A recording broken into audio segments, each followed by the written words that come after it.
औद्योगिकरण की ओर तेजी से कदम बढ़ा रहा उत्तर प्रदेश एक और उपलब्धि की ओर आगे बढ़ रहा है। उत्तर प्रदेश की योगी सरकार एक बड़ा कदम उठाते हुए अब यूपी को डाटा स्टोरेज का सबसे बड़ा केंद्र बनाने जा रही है। मुंबई के हीरानंदानी समूह ने ग्रेटर नोएडा में प्रदेश का पहला डेटा सेंटर बनाने का प्रस्ताव रखा है। हीरानंदानी समूह के इस प्रोजेक्ट को मुख्यमंत्री योगी आदित्यनाथ ने मंजूरी दे दी है।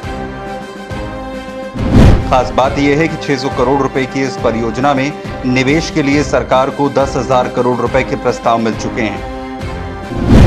मुंबई के रियल एस्टेट डेवलपर हीरानंदानी समूह ने मुंबई, चेन्नई और हैदराबाद में इस तरह के डेटा सेंटर बनाने के बाद अब यूपी का रुख किया है। डेटा सेंटर को लेकर अन्य कई कंपनियों ने भी रुचि दिखाई है। ग्रेटर नोएडा में करीब 20 एकड़ भूमि पर डेटा सेंटर बनाया जाना प्रस्तावित है।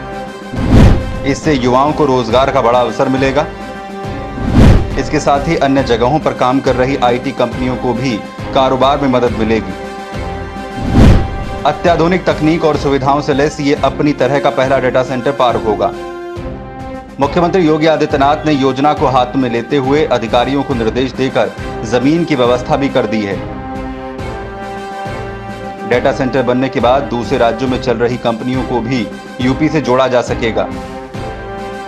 इस परियोजना में निवेश के लिए रैक बैंक, अडानी समूह और अन्य कंपनियों ने 10,000 करोड़ रुपए के निवेश का प्रस्ताव प्रदेश सरकार को दिया है। चूंकि डेटा सेंटर में बिजली की खपत ज्यादा होती है, इसलिए इसे ओपन एक्सेस से बिजली दी जाएगी। अभी पर्याप्त डेटा सेंटर्स न होने के कारण उत्तर प्रदेश समेत देश के तमाम हिस्सों से डेटा विदेशों में रखे जाते हैं। ये प्रोजेक्ट पूरा होने के बाद अपने देश में ही अपने डेटा को सुरक्षित रखने की सुविधा बढ़ जाएगी। प्रधानमंत्री नरेंद्र मोदी की पहल पर कुछ समय से देश भर में इस तरह के डेटा सेंटर बनाने की योजना पर काम हो रहा है। योगी सरकार डेटा सेंटर के क्षेत्र में व्यापक संभावनाओं को देखते हुए इसके लिए अलग से नीति बना रही है। अब हम आपको बताते हैं कि आखिर ये डेटा सेंटर हैं क्या। डेटा सेंटर नेटवर्क से जुड़े कंप्यूटर सर्वर का एक बड़ा समूह है। इसके लिए बड़ी मात्रा में डेटा भंडारण, प्रोसेसिंग और डिस्ट्रीब्यूशन के लिए कंपनियों द्वारा उपयोग किया जाता है।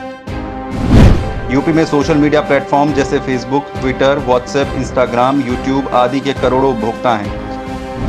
इन उपभोक्ताओं से जुड़ा डेटा सुरक्षित रखना महंगा और मुश्किल होता है। इसके अलावा बैंकिंग, खुदरा व्यापार, स्वास्थ्य सेवा, यात्रा, पर्यटन और आधार कार्ड आदि का डेटा भी अहम है।